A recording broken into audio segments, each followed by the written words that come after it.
Hi,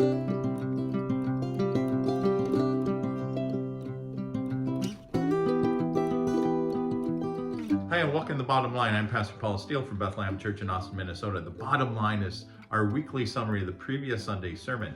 And on Sunday, we wrapped up our sermon series, Grace That Transforms, as we looked at the book of Titus. And then in this final sermon, we looked at Titus chapter 3, the entire chapter. And one of the things that we've noticed all through the book of Titus is that the Apostle Paul is very concerned about how we live. That right living is important. And the motivation behind right living is God's grace. The grace that is seen in Jesus, in his life, in his death, in his resurrection, and in his ascension. This motivation also comes in the grace that is seen in the hope that we have of resurrection and new creation. These two events, or these two realities that come out of God's grace, motivate us in how we are to live.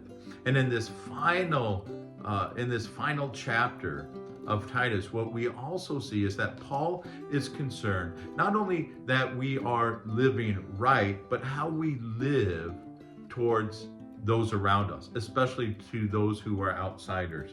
And this is what he says in Titus chapter 3, verses 1 and 2. Remind them to submit to rulers, authorities, to obey, to be ready for every good work, to slander no one, to avoid fighting, and to be kind, always showing gentleness to all people. Then verse 3, for we too were once foolish, disobedient, deceived, enslaved by various passions and pleasures, living in malice and envy, hateful, detesting one another. And so what Paul says is that as we live in this world, we need to foster good relationships with the state, with the government. We're not to cause waves, because sooner or later, we're going to butt heads with the state.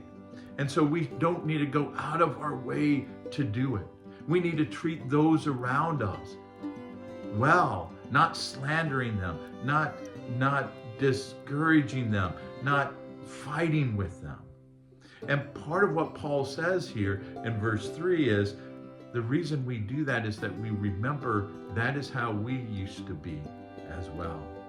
We used to live apart from Jesus. And so rather than seeing these people as our enemies who need to be defeated, we need to see them as people who need to be loved, people who need to be introduced to Jesus. And because that is part of our motivation, part of who we are, we need to be very intentional about how we live with one another and with those outside of the church, that we are creating an environment that is inviting, that is showing people who God is and his love. In a sense, right, as I've said before, we are to demonstrate God's character in this world.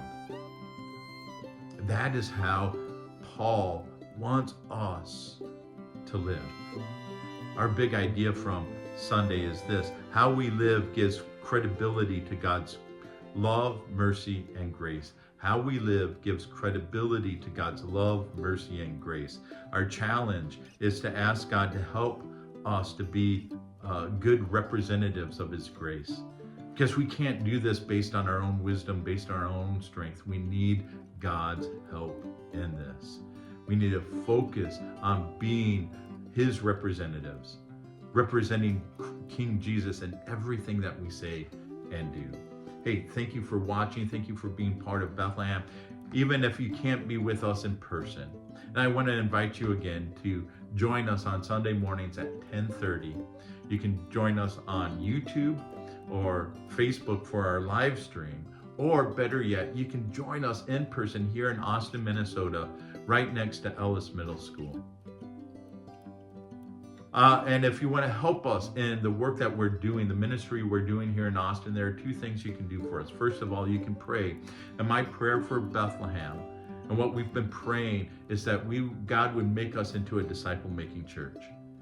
And so I ask that you would join us in this prayer, that God would use us to make disciples here in Austin. And the second thing you can do is you can give. We need resources to help us do the ministry, the work that God has called us to do. And so you can go to our website, BethlehemChurchAustin.com, go to the Give tab. That helps us out. And I also want to invite you that if you have a prayer request, if there's something that you'd like me to be praying about, send me a note, leave a comment, and I will add you to my prayer list. Thank you again for watching.